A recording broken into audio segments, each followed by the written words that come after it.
You're out of bottled water. The only thing between you and your family and dehydration is that abandoned pool that your douchebag neighbor has, and one deadly mistake. In an emergency, that backyard swimming pool looks like a lifesaver, but there can be a deadly catch. The chemicals that keep that water clean can poison you, and poison you fast. There's a simple chemical reaction that can neutralize those disinfectants. And today, I'll show you the exact field-tested process. No guesswork, just proven survival medicine. The prepper's dilemma, that water is everything. In a long-term crisis, water is worth more than gold.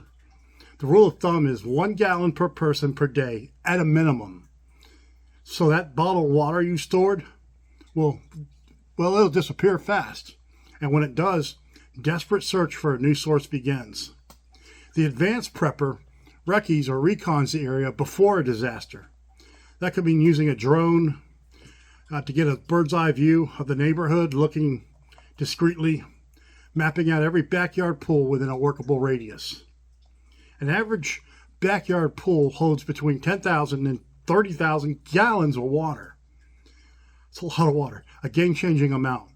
But the water is treated with chemicals designed to kill living things, namely chlorine. And at the levels found in a typical pool, usually 1 to 3 parts per million, much higher than shock treatment, but not safe to drink. Ingesting it can cause nausea, vomiting, and a burning throat. You're drinking chlorine. Not good. So we're left with a huge tank of water locked behind a chemical barrier. The key isn't just to filter the water, it's to chemically disarm it first. And we can do that with a compound that sounds complicated, but it's brilliantly simple. Sodium thiosulfate. Sodium thiosulfate. Stay connected when cell towers in the internet go down. My video, Secret Radio Plan Peppers Use When Shit Hits the Fan, reveals the comms strategy trusted by experienced preppers to keep your family informed during any disaster. Link will be down below. Section 2. Unlocking the secret. The chemistry of safety. Sodium thiosulfate might sound intimidating, but it's commonly incredibly effective chemical. It's usually found as a white or colorless crystal salt. For preppers, its primary job is neutralizing chlorine in water. It has other valuable uses. It's actually used intravenously as an antidote for cyanide poisoning. We should do another video about that in the future. Beyond that, it's used in making photographs, extracting gold, and it's also a topical antifungal agent. But what happens if you mistake and add too much to your water? Well, while it has low acute toxicity, an overdose isn't harmless. Adding too much can give the water an unpleasant sulfurous taste. And if you ingest too much at high concentrations, it may cause nausea, vomiting, or the laxative effect, diarrhea, something you definitely want to avoid. And when shit hits the fan, you don't need to add more shit to it. So, definitely want to avoid adding too much. This isn't another reason why precise measurement isn't just a suggestion. It's a critical safety step. When you add the correct amount of sodium thiosulfate to chlorinated water, it triggers a chemical reaction that's quite powerful. The thiosulfate attacks the active ingredient in pool chlorine and breaks it down, converting this dangerous disinfectant into harmless sodium chloride. Plain old table salt. If you're not familiar with sodium chloride, that's the same thing as normal saline. Now, a pool uses chloramine, which is chlorine mixed with ammonia. Sodium thiosulfate works. It breaks down the bond between the chlorine and the ammonia. The chlorine turns into salt, like we mentioned before, but it does leave the ammonia behind in the water. And we'll talk about why that matters in a minute. The bottom line is this. With one simple ingredient, you can neutralize the main chemical danger in pool water. This is a crucial step that makes all the other steps possible. Move undetected and hunt at night in silence. My video, Hunt Silently at Night. E-bike stealth tactics that work. Gives you the stealth strategies for gathering food and avoiding threats in any post-disaster scenario. Check out my video. You'll like it. Section 3. The Survival Guide. Step-by-step neutralization. All right. Let's get to the practical step-by-step. Precision is everything. One, you want to calculate the pool's volume. Before you do anything else, you need a very good estimate of how much water you're dealing with. Guessing isn't good enough when safety is in the line. You need the pool shape and its measurements. For all these, you'll need the average depth. If the pool has a shallow and deep end, measure both, add them together, and divide by 2. That's your average depth. For a rectangular pool, the formula is width times average depth times 7.5. That final number converts to cubic feet into gallons. For a circular pool, it's diameter times average depth times 5.9. Now we're going to simplify this in a few minutes, okay? For an oval pool, it's length times width times average depth times 6.7. You need to know the volume. This is the foundation of every other calculation you're about to make. Next thing you want to do is test your water. You can't fix what you haven't measured. You need to find out the extract chlorine concentration in the pool. Use a good tool test for this, not the cheap kind. So I got the good ones here today. Okay? Free chlorine in parts per million. And you see here, it says free chlorine in parts per million. You want to use the good ones here. This tests total hardness, total chlorine, free chlorine, bromine, total alkalinity, cyanuric acid, and the pH. That parts per million, that's the key. You want to calculate the dose. This is where it gets tricky. You need to have sodium thiosulfate on hand before an emergency. The dose is critical. The general rule is about 2.5 ounces, 2.5 ounces by weight of sodium thiosulfate will neutralize 1 part per million chlorine in 10,000 gallons of water. That's 10,000 gallons of water. For a smaller batch of 100 gallons, that would be 0.025 ounces for 1 part per million. Let's walk through an example. Using the formula from step 1, you calculated the pool holds 20,000 gallons. And from your test kit, it reads 5 parts per million of chlorine. First, adjust for the pool size. Since it's a 20,000 gallon pool, you'll need to double the dose. So you increase 5 ounces to neutralize 1 part per million. This is basic 101 algebra. Next, multiply by the chlorine level. If that's 5 parts per million, you multiply 5 ounces by 5. That gives you 25 ounces of sodium thiosulfate. Write down your numbers. Check your math twice. Check it 3 times. But what if you only want to treat a smaller batch, like a 55-gallon drum? The math is the same, but the amounts become very, very little. Which is why a digital gram scale is non-negotiable part of your kit. You want a scale, the same kind of scale that we use to measure when we're reloading and measuring. Can't say it too loud. For a gallon drum, assuming that 5 parts per million chlorine level, you'll need just 0.7 ounces. For a 5-gallon bucket, okay, like one of these, which is 5.3 gallons, but about the same. Okay. It's even smaller, just 0.006 ounces. You're not supposed to eyeball this, you're supposed to weigh it.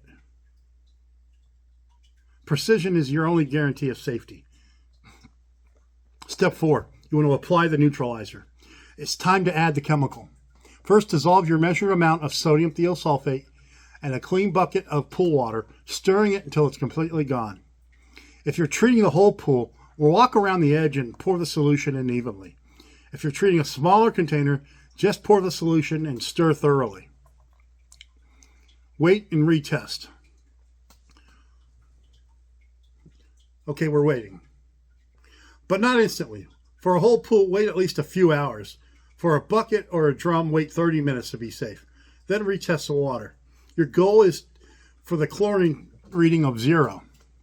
If it's not 0, you might have miscalculated, so add a smaller adjusted dose. If it reads 0, you've completed the most important step.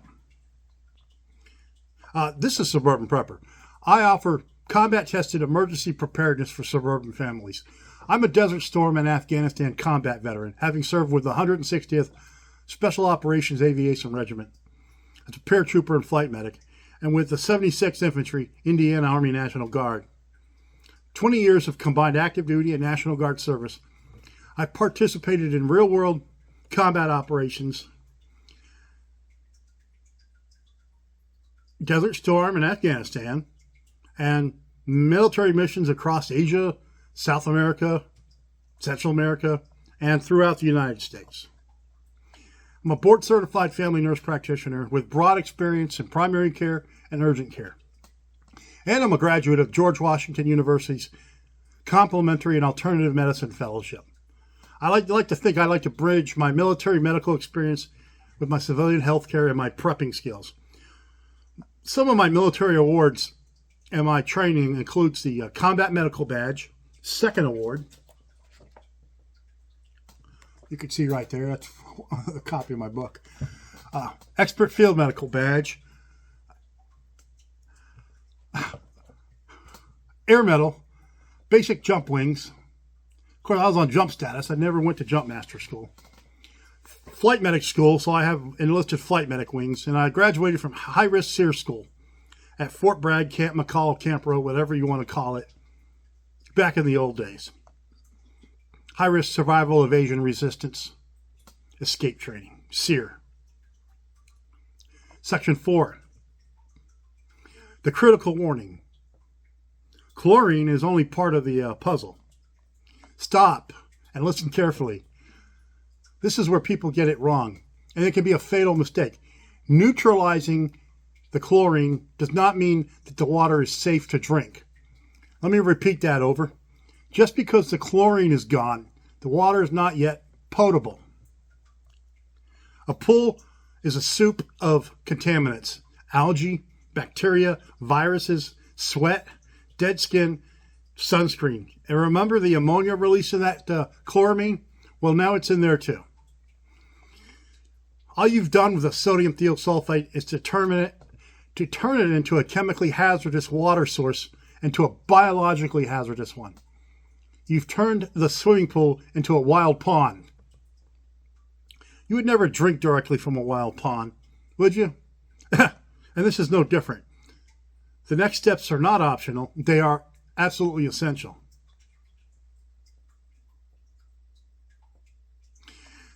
As a veteran of the 160th SOAR serving in Desert Storm, as a Special Operations Flight Medic, and other missions worldwide, with Task Force Phoenix embedded with the Afghanistan Army, I've seen and I felt things, and I've internalized my response for decades, till I just couldn't take it anymore. Writing poetry became my way to process that emotion and the memory of combat about those I served with, cared for, or even fought against.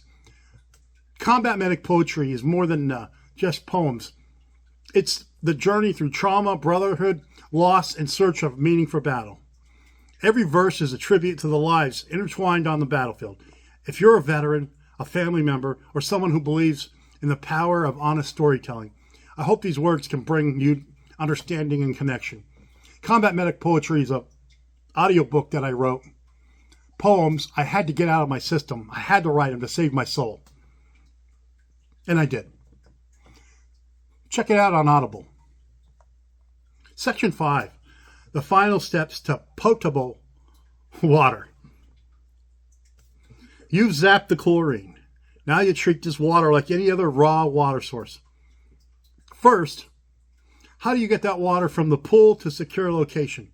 Carrying buckets is slow and exposes you. Consider a battery or solar-powered pump paired with long hoses. Option 1. This setup allows you to carry large volumes of water quietly and efficiently. Once the water is secured, the purification process begins. Excuse me. Time for a little sip of my mojo.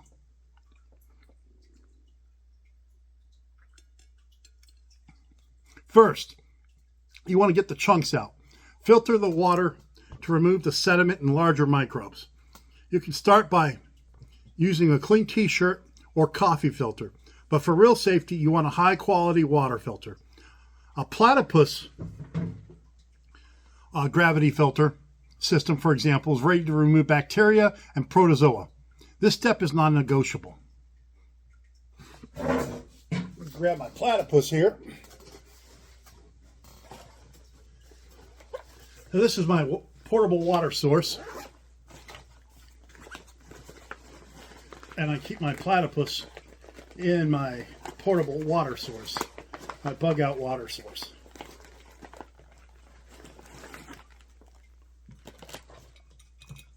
Now we're just going to take a second.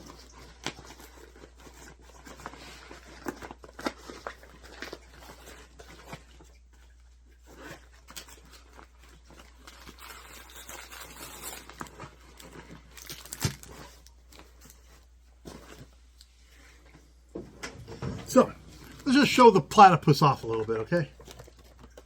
It's real simple. You put the dirty water in here, okay? You want to connect it, and make sure you have the flow connected properly. You see this, folks? You want the flow to be connected properly. And the great thing about this tubing is you can buy your own tubing, get the correct size, and fit it any way you want. Filter, plug in.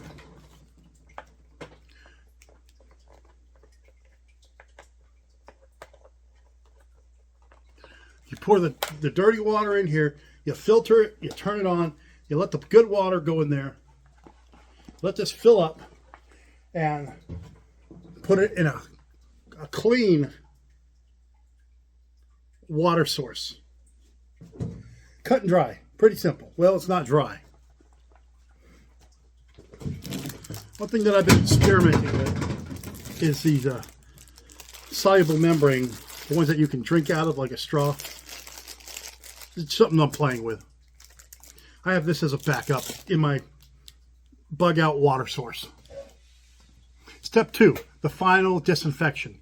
This may sound ironic, but after removing the pool's disinfectant, we have to disinfect the water one last time. On our final step is your ultimate safety net. The gold standard is boiling. Okay, let's just be honest. Bringing your filtered water to a rolling boil for at least 1 full minute will kill any remaining pathogens. If you can't boil, use water purification tips or carefully measure amount of plain unscented household bleach. Of course, I got some, and use the unscented, unflavored, well, you're not going to drink it, bleach, okay? And make sure it's not flavored. I would recommend the bleach. Once the water has been filtered and purified, seal it, label it as drinking water, and don't let it sit out where it can get recontaminated. And now there you have it. Only then is the water safe to drink. You know, for combat veterans, telling the story is more than remembering the past. It's a vital part of healing. Sharing experiences with PTSD and trauma transforms pain into purpose.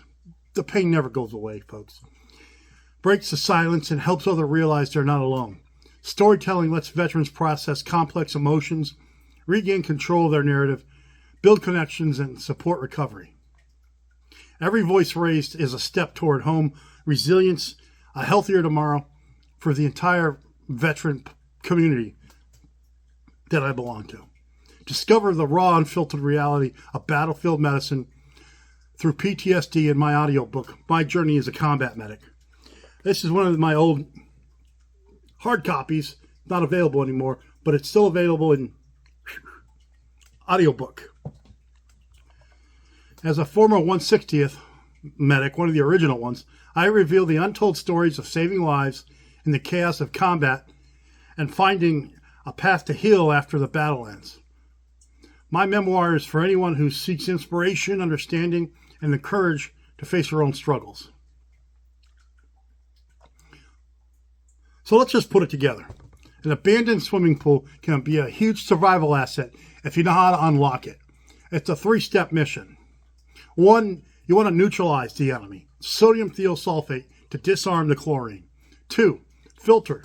Use a quality water filter like the platypus to remove contaminants. 3, you want to purify. Boil the water or use other methods like bleach to kill everything left. A lot of killing there to make it potable. The key to being ready before you have to be. Don't wait for the emergency to look for sodium thiosulfate or a water filter. Get the gear, train with it now, practice it, and turn that liability in your neighbor's backyard into a life-saving resource. What's your biggest worry when it comes to emergency water? Drop your thoughts in comments below. And if this guide helped you, hit that like button and subscribe for no nonsense survival content. This is survival. This is resilience. This is Suburban Prepper.